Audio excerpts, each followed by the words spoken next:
Lorsque l'on travaille avec les solides, il est possible de calculer le volume, l'air latéral et l'air total. Allons-y. Commençons par le volume d'un solide. La formule du volume est R de la base fois la hauteur. Réalisons l'exercice avec un cube de 3 cm d'arête. R de la base. Je dois donc repérer la base. Comme il s'agit d'un cube, je peux choisir n'importe quelle face puisqu'elles sont toutes identiques. Choisissons celle-ci. Si je choisis cette base, la deuxième base se trouve en face puisqu'elles sont toutes deux parallèles. Très bien. Allons-y. Je dois donc calculer l'air du carré. Pour rappel, l'air d'un carré, je dois calculer côté fois côté.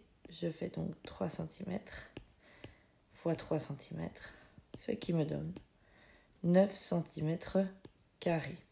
Je connais donc l'air de la base. Fois la hauteur. Repérons la hauteur sur le dessin. Pour rappel, la hauteur est une arête qui relie perpendiculairement les deux bases. Elle se trouve donc ici, ou celle-ci, ou celle-ci, ou celle-ci. Elles sont toutes identiques. On sait qu'elles mesurent 3 cm. Je multiplie donc mon 9 cm carrés fois 3 cm, ce qui me donne 27 cm cubes. Attention, je veille à ne pas me tromper dans mes unités. Je suis en mètres cubes quand il s'agit de volume. L'unité de base de l'air est le mètre carré. Calculons maintenant l'air latéral. Tout d'abord, repérons les faces latérales. C'est facile, dans un prisme droit, ce sont les faces rectangulaires. Donc A, C, F, D, B, C, F, E et A, B, E, D. Du coup, il est facile de trouver les deux bases. Il s'agit de D, E, F et de A, B, C. Alors, heureusement pour moi, il existe une formule qui me permet de calculer directement l'air latéral. Je ne dois pas calculer l'air de chaque face, puis les additionner. Allons-y. Première étape, on me demande le périmètre de la base. Il me suffit donc d'additionner la longueur de chaque côté. Ce qui me donne 12 cm. Que je multiplie à la hauteur. Pour rappel, la hauteur est une arête qui rejoint perpendiculairement les deux bases. Elle se situe donc ici et elle mesure 6 cm. Il me reste à faire 12 cm fois 6 cm, ce qui me donne 72 cm carrés.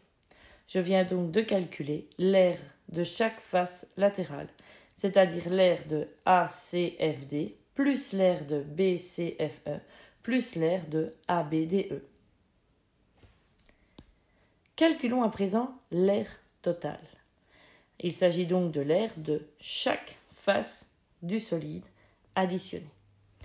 La formule est très simple, c'est l'air latéral que l'on vient de calculer, qui était donc de 72 cm carrés, plus l'air des deux bases, puisque ce sont les deux faces que nous n'avons pas calculées pour l'air latéral. Allons-y.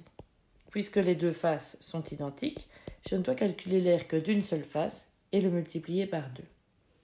Il s'agit d'un triangle, donc base, 3 cm, fois la hauteur, 4 cm, divisé par 2. 3 fois 4, ça me donne 12 cm carrés divisé par 2. On obtient donc 6 cm carrés. 6 cm carrés pour la base d'en dessous et 6 cm carrés pour la base d'au-dessus. J'ajoute donc 12 cm carrés qui correspond à l'air des deux bases. Une fois que j'additionne l'air latéral et l'air des deux bases, j'obtiens 84 cm carrés pour l'air total de ce solide.